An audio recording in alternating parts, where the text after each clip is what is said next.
Hello everyone, I hope you're all doing well. Welcome to another Journey Together deck review, this time featuring one of the most popular cards of the set, the Lillies Clefairy EX, which has that full moon rondo attack for 20 plus 20 for each bench Pokemon, and then the ability Fairy Song, which allows psychic Pokemon to hit dragon Pokemon for weakness, so that's obviously pretty good into things like Dragapult.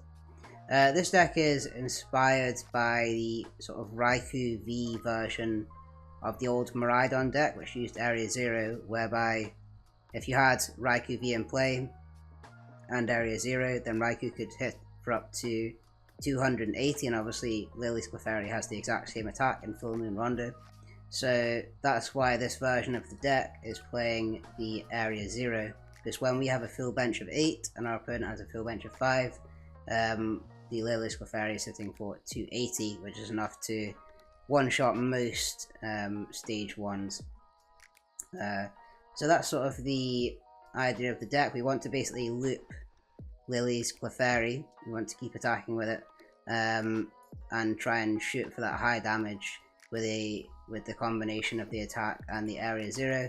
And then we obviously have the Lillies Pearl tool card, which when attached to a Lillies Pokemon, it gives your opponent one less prize card when they knock it out. So essentially, if we loop the Clefairies with the Pearls attached, your opponent's only taking one prize card when they knock out your Clefairy, and that means we should be able to out-trade most decks, right? Because if they're taking one prize for knocking out Clefairy and we're taking 2, then we're going to win the prize trade. Obviously, there comes a problem if you're not able to one-shot their EX or 2 prizer with your Clefairy, but that's why this version of the deck plays the Area 0, which is to try and hit the bigger numbers with the Clefairy. So that's kind of the idea of the deck. In terms of the other Pokemon we're playing, we've got the 4/4 Xatu line, and that obviously functions as draw power and energy acceleration, but it allows us to present a 1 prize board state on the first turn. So say for example you start with Natu, you can Buddy-Buddy Poffin for 2 more Natu and then TM Evolution into your Xatus, and then on turn 2 you can bench the Clefairy, power it up with Xatu's ability, and then attack with it on the same turn that you bench it. So we don't need to preemptively bench the Clefairy, we can power it up in one turn and just bench it on the turn that we attack with it. So that means your opponent can't go, 2 prizes ahead before you're able to attack. We've got 1 UEX for a bit of extra draw, and then we've got the 2 Pikachu EX to activate the Area 0 Underdepths, which allows us to hit for some stronger numbers. So moving on to the trainers, fairly standard supporter lines. We've got the 4 Arven because you want to get the Buddy-Buddy Poffin and TM Evo turn 1 to get your Xatus into play and start drawing, and being able to power up your Clefairies and draw into your Pearls. We've got the 2 Research and 3 Iono as draw and disruption, and then we've got the fill 4 bosses orders, so you have it when you need it. Onto trainers, we're quite consistent again. So 4 Buddy-Buddy Poffin and 4 Nest Ball, which is, when we're playing an Area 0 deck, we want to have a lot of basic search to be able to fill up the bench and take advantage of Clefairy's extra damage. We've also got 2 Ultra Ball to find the Xatus if you're not able to go down the TM Evolution route. We've got 1 Rescue Board, which again synergizes quite well with Xatu because you can just put it up into the active as a free retreater, and that allows you to attach your basic energy onto anything you want with the ability. Then you've got some just 1 Night Stretcher, which is just standard recovery, and of course the 4 Lillies Pearl, which we obviously want the highest count possible to make sure we always are able to bench a Clefairy with a Pearl. We don't want to be attacking with a Clefairy that does not have a Pearl on it. Last card then, the A-Spec, is the Secret Box, and that's because we're playing the Area 0 deck, we want to play the Secret Box as an out to the stadium, and that's how the sort of Miraidon Raikou V deck played as well, as it played the Secret Box. So that's why we've got that card in here. And then lastly, we've just got the 12 Psychic Energy. because we obviously need Psychic Energy in hand to be able to use Xatu's ability and draw cards, so we want to have a fairly high count to make sure that we are always able to draw. So that's the deck. Now I'm going to jump into some games. Okay, so that's us into a game. We are going to be going first. We started with the Lillies Clefairy. Not the worst starter, it means we can attach turn 1 and be attacking on our turn 2. So it looks like we're playing into some sort of Frostlass deck, which is not great for us because we have a lot of Pokemon with low HP and abilities. I'm just going to grab one Xatu, and we will end the turn there. Nothing else we can do. We, well, a strategy you can use into Frostlass is usually to sort of limit the number of Pokemon that you put out, but because Clefairy's damage depends on having bench Pokemon, that's not necessarily going to work. Okay, so I think this is the new Lycanroc deck, which attaches Spike Energy to itself, and I think it hits for, it's 40 plus 40 for each damage counter on your opponent's Pokemon. So I think they'll need 4 damage counters on the Clefairy to knock it out.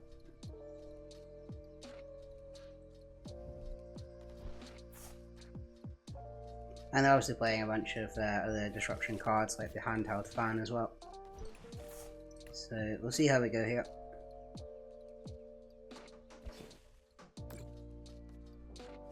I know that sometimes that deck just struggle to find Frostlasses because there's not really a good way to find stage 1s in the format other than Hyper Aroma, which is not what you really want to be playing.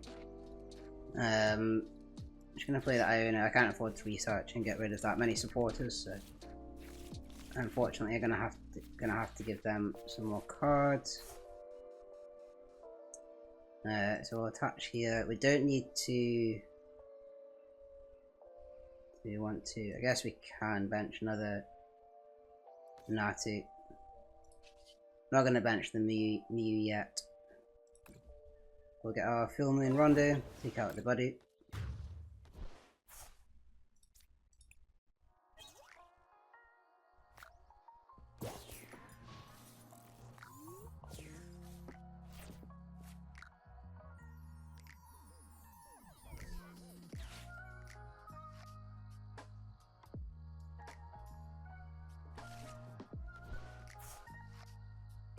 No Pokemon found. I wonder if they are saving the bench for something. Need to remember that they've got the Blood Moon Ursaluna as well, because that is quite difficult to deal with.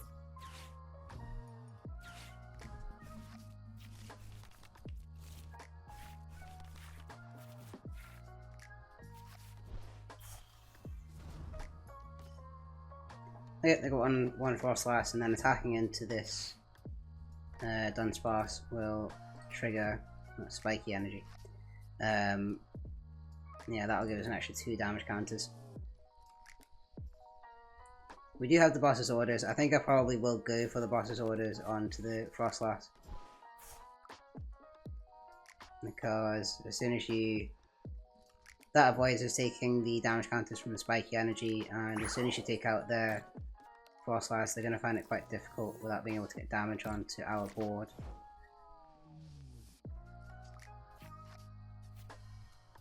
Gonna go straight for the boss's orders here.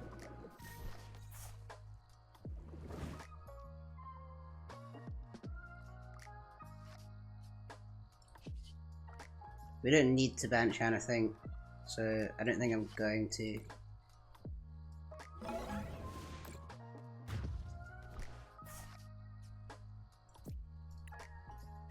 And they also need the Spiky Energy in the discard to be able to use Lycanroc's ability to attach the energy. It doesn't come from deck, it comes from discard. So that's another reason why avoiding taking out that Dunsparce is a good idea.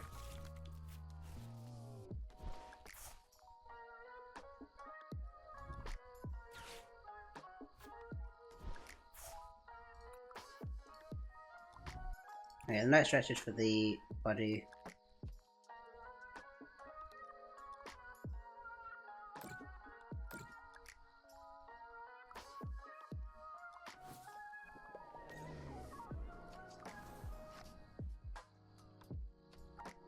And they've gone for the Xatu PAR, so we do have an opportunity here to take out the other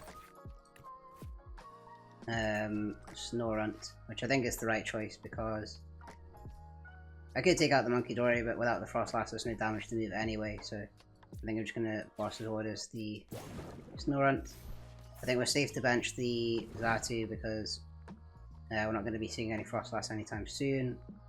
No point in attaching the Lillies PAR right now because the stadium's in play and we can't get rid of it. So I'm just going to take the knockout.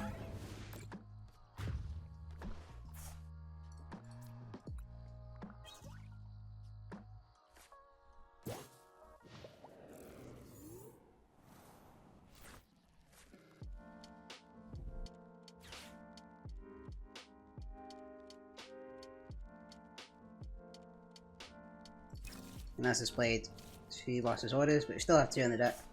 And they bench another Snorunt.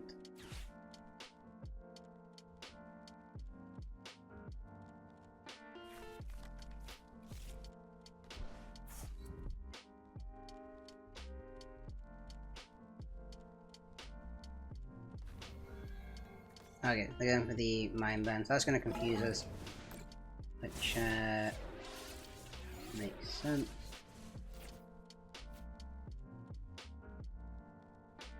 So we unfortunately don't have an energy right now, which is one of the annoying things about Xatu, is it's not a draw engine unless you have energy in the hand.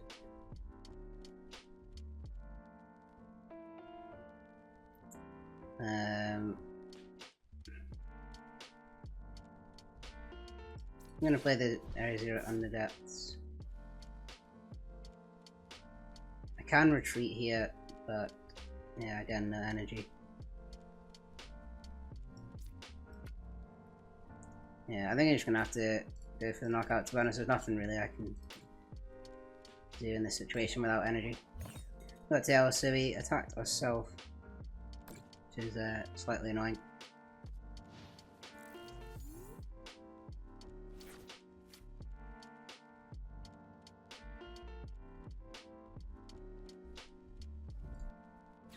There's the judge. I mean, our hand was not very good anyway, so.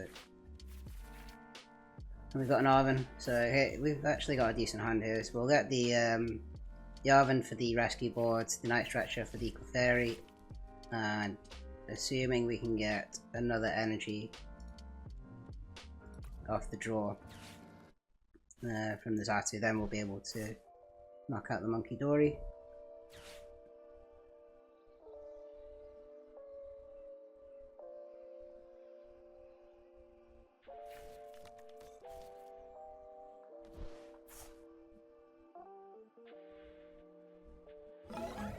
Mind Band for knockout. Good news is they only get 1 prize though.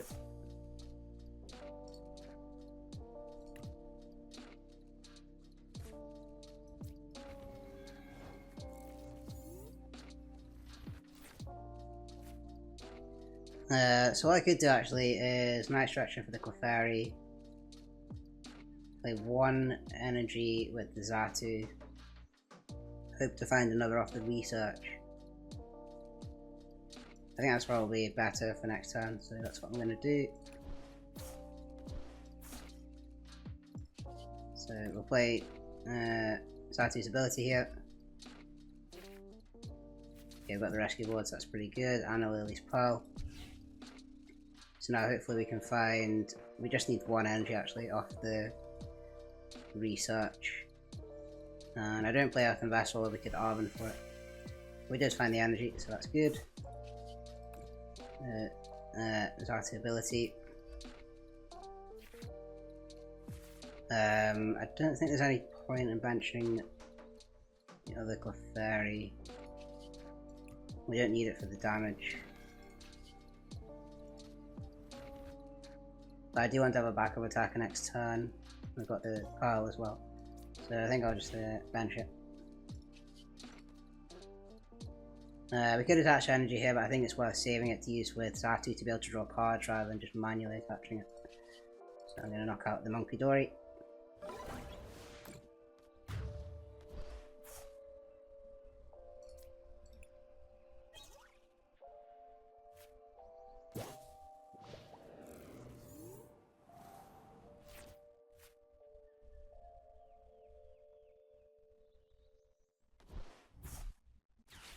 Alright, so there's the Calamitous Snowy Mountain.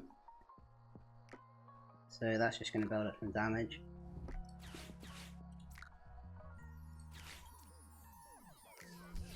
Just want to check if that goes through.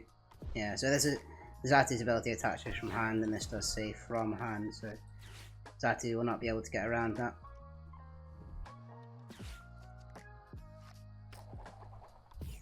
Crushing Hammer Tails.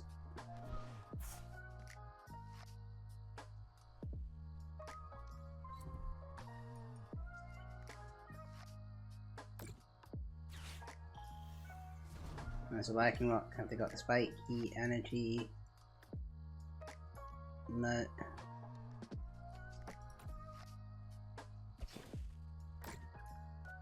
Okay.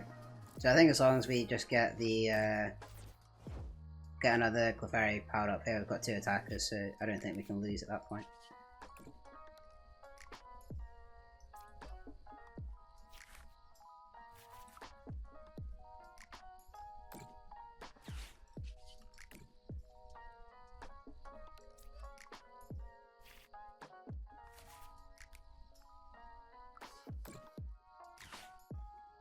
Okay, so we'll just take the knockout there. Actually, do I need to think about the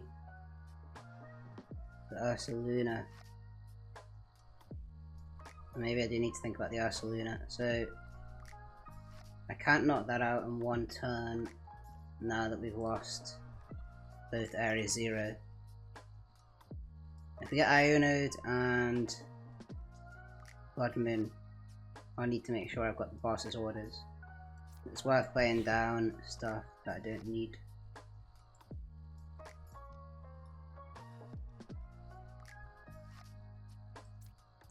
Play down the Arven just to waste it.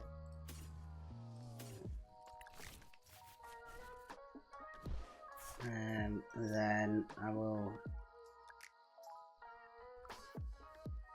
Yeah, I'll bench this. So we basically just need to make sure we can find a boss next time, in case they go for the Blood Moon Ursaluna.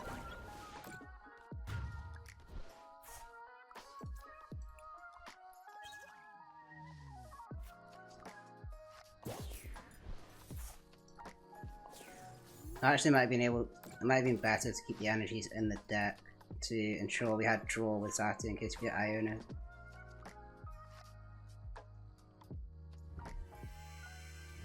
Yeah, there's the research. So there's no Iono coming.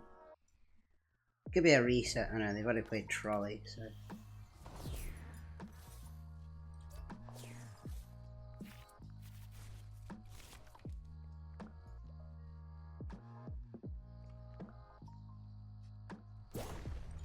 Yeah, this is 40 plus 40 for each damage counter. So I've got 30, so that's 120, 160.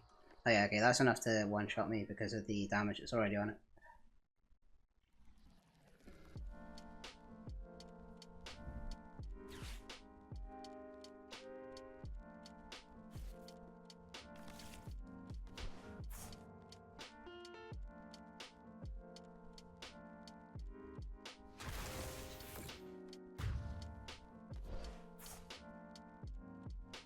Okay, so again they just take the 1 prize.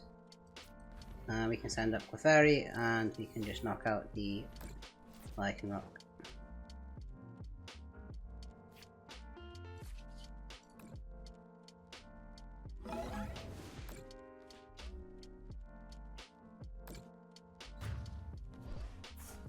So yeah, I mean that's how the deck works. So yeah, that's how the deck works. It's obviously just basically just trying to attack with Clefairy every turn with the PAL attached to reduce the number of prize cards your opponent's taking, and the area 0 Underdepths to try and hit for the bigger numbers. It's basically just a deck where you're trying to out-trade your opponent, and I think this list works fairly well. So I hope you enjoyed this video, and I'll see you on the next one.